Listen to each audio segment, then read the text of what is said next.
She had disappeared without a sound 15 years ago, swallowed by the wild, leaving behind nothing but the ghost of golden eyes and a silence that hollowed him from the inside out. He had searched the woods, the rivers, the corners of dreams where her breath still lived, never finding her, never forgetting her. And yet time kept moving, dragging him forward while something inside him stayed behind, aching, waiting, unraveling. And now, with thunder splitting the sky and death circling in the form of snarling hyenas, she stood again before him. Older bloodied her body, failing, but her eyes burning through the storm, locking onto his as if the years had never passed, as if every second of pain had led them to this one breathless moment, recognition, blooming in the space between them, raw, unspoken, unstoppable, a connection that distance could not kill, that silence could not bury, that memory had guarded like fire in the dark. By now, Eli lived a quiet life far from the forest of his childhood, surrounded by metal and glass and schedules, the kind of life that looked clean on the outside but carried a quiet limp beneath the surface. He rose before dawn. Every morning, made coffee the exact same way, and stood by the window watching fog curl over, the edge of the world as if waiting for something to emerge from it, something he couldn't name. His apartment was neat, too. Neat, really. And in one corner sat an old, worn backpack, still packed with gear. He hadn't used in years, but couldn't bring himself to unpack on the shelf above it a row of books about wildlife tracking and predator behavior, all bookmarked halfway through as if he'd stopped reading the moment something in them hurt too much. There were photos too, a few of the forest, but none of people, none of him. He didn't talk much at work, spoke only when needed. Walked the edges of every expedition, like a man listening for a sound. No one else could hear in the silence between breaths. There was a weight, like a name he never said, like a story he never finished. And though the world had moved on, Eli had not really. He still caught himself looking for golden eyes in every tree line, still flinched at the sound of branches cracking underfoot, like a memory approaching quietly still held. His breath when dusk fell and the light hit just right, turning the trees into ghosts, because somewhere inside him was a place that hadn't healed, a place shaped like a tigress with a broken leg, and the boy who couldn't save her. It happened fast too, fast for understanding to catch up. One morning the forest breathed with its usual hush, and by nightfall it was screaming machines tore through trees like bones snapping.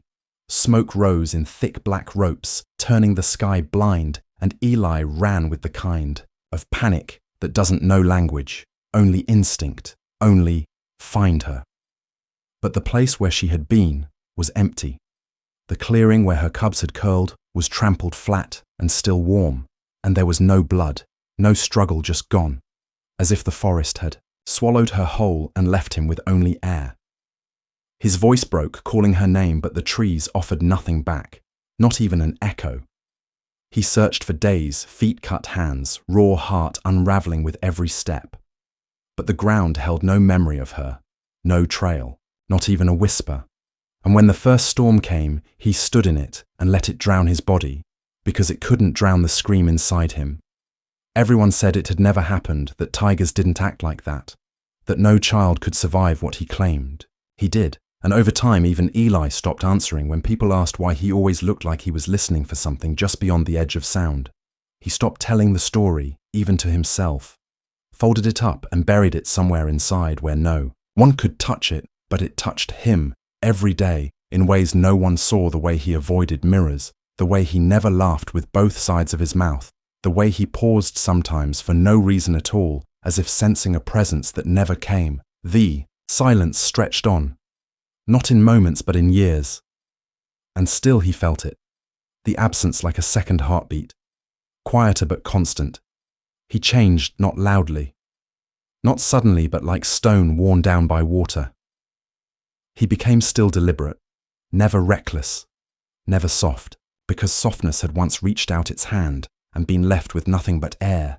And he had never forgotten that he had never let it go, even when it looked like he had. Let me pause here for a moment. And now I want to ask you, where are you? Listening from right now? Have you ever had someone, maybe a person, maybe even an animal, remember you after years apart. That strange, quiet moment of recognition that says, I haven't forgotten. If stories like this speak to something in you, hit follow. There's so much more ahead, and some of it just might find the place in you that's still listening. It started with a photo, blurry, grainy shot from a trail camera sent in by a ranger from a distant reserve just part of Eli's routine briefing. Except it wasn't, because in the photo behind the green smear of foliage stood a tigress scarred thin, unmistakably alone, and something about her eyes, even blurred, stopped the breath in his lungs. She was older, yes, worn down, but there was something defiant in her stance, something hauntingly familiar, and his chest clenched, not with logic, but with recognition. A punch of memory so sudden it left him leaning against the desk as if the years between had collapsed into nothing, and all at once the silence inside him stirred awake that night. He couldn't sleep, the image burned behind his eyelids. Told himself it couldn't be her. It had been too long, she would never have survived this long. And even if she had, what were the odds that she remembered him, that she wanted to, that she hadn't changed in ways time always demands? But he also couldn't ignore it. He couldn't look away from the flicker of something deep and ancient rising in him. Not hope exactly, more like instinct. He knew the terrain, the patterns, the way she moved in that photo. Like she was guarding something or waiting for something. Either way, the pull was immediate, overwhelming, a gravity that didn't care for reason. And so when the call came days later about a disturbance in that same region, a violent territorial clash captured on audio deep in the reserve, Eli didn't hesitate. He joined the expedition, packed his gear, his hands trembling like they hadn't in years. And when he arrived, the air itself felt electric, like the forest had been holding its breath just for him. The clouds were low, the trees restless, and then the sound tore through the stillness, a scream, not human, raw, guttural, desperate and familiar. Eli was already running before the others even turned his blood a storm, his heart slamming against ribs like it recognized the call before his mind did. And when he saw her there, battered, surrounded, her flank wet with blood, her cubs pressed against her back, the years didn't just vanish, they roared alive inside him like fire, and for a moment he stood frozen, not by fear, but by the terrible, fragile, impossible thought, what if it's really her? What if she remembers? And just beneath that, what if she doesn't? But none of it stopped him, because some things don't need certainty, only a reason to run toward the fire. And Eli had carried that reason for 15 silent years. He stepped into the clearing slowly, breath shallow, every sense pulled tight like wire, the air heavy with blood and wet leaves, the sharp scent of earth and fear and something else, something old. Her body was crumpled against the roots of a fallen, tree ribs rising in shallow waves, her breath a ragged tremble of survival. Her eyes flicked toward him just once, and the sound she made wasn't a growl, exactly more like a warning, weakened, stretched thin by pain. But when she looked again, really looked, something shifted, not in her, but in the air between them, and Eli stopped frozen, every muscle screaming to move, but something deeper, holding him still. He knelt carefully, fingers curled inward, like he was remembering how to be small again, how to not threaten. And then her eyes locked with his, golden, dimmed by time, but still unmistakably hers. And in that silent collision of gazes, the world cracked open. It was not dramatic, it was not loud. It was a blink, a pause, and the way her ears tilted, just slightly as if catching an echo. Only she could hear his voice broke through, barely more than air. Suri, and the name didn't feel like language, it felt like memory spoken out loud. Her body tensed, then eased so subtly, only someone who knew her once would notice. Her shoulders dropped. Her gaze didn't leave his, and Eli felt something uncoil in his chest. Something that had been coiled so long, he forgot. It had a shape. He reached out slowly. So slowly, his hand hovering a breath above her fur. And then she didn't move away, didn't flinch, didn't snarl. Just let the distance close, let the silence speak. And when his hand touched her, he felt it all at once, the years, the storms, the loss, the impossible survival. And underneath it, the same stillness that had always lived in her like a quiet flame. She blinked again, slower this time, as if to say, I know you, and just like that, the 15 years of not knowing, of aching, of doubting, dissolved into the dirt around them, she remembered. And everything Eli thought. He had buried Rose like light through trees, undeniable, real and whole. The days that followed moved slowly like dawn, breaking through fog. Each hour a quiet offering of trust, rebuilt not with grand gestures, but with the smallest things. Eli would crouch beside her as she lay curled in tall grass and speak, in the low, steady voice he hadn't used in years. Words not meant to be understood but remembered, and the cubs began to draw closer, one paw step at a time, eyes wide, ears twitching, testing the air around him, until one brushed against his boot and didn't run.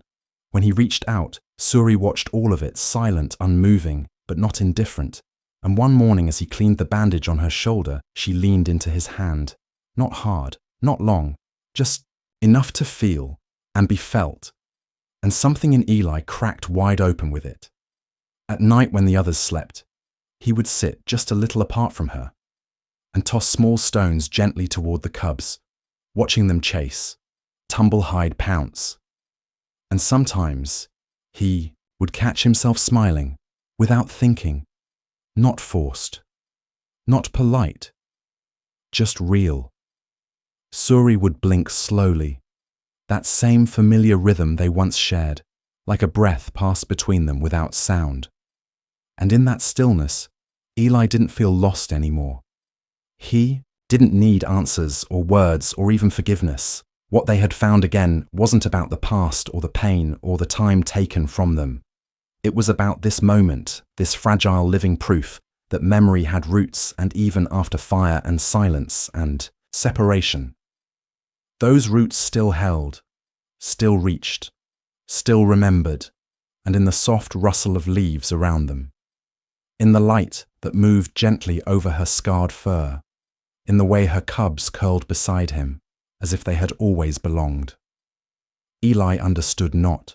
Everything broken needs to be fixed. Some things only need to be found again and held with both hands, quietly, completely as they are. Some connections do not fade with distance or silence. They do not unravel with time. They live quietly beneath the surface, carried in breath, in instinct, in the spaces we guard without knowing why and when they return.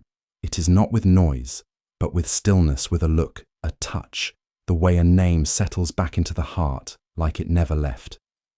Eli did not get back the years, but he no longer needed them. Suri did not speak, but she no longer had to. What mattered had survived, not in memory, but in presence, in the quiet proof that something once true had remained true all along. And sometimes that is enough, more than enough, because the deepest bonds do not ask to be understood, only honored. And when they come back, they do not fix the past. They simply offer a way forward, whole in a new way, shaped by loss, but no longer defined by it. And that is how healing begins. Not loudly, but deeply, like a wild thing returning home.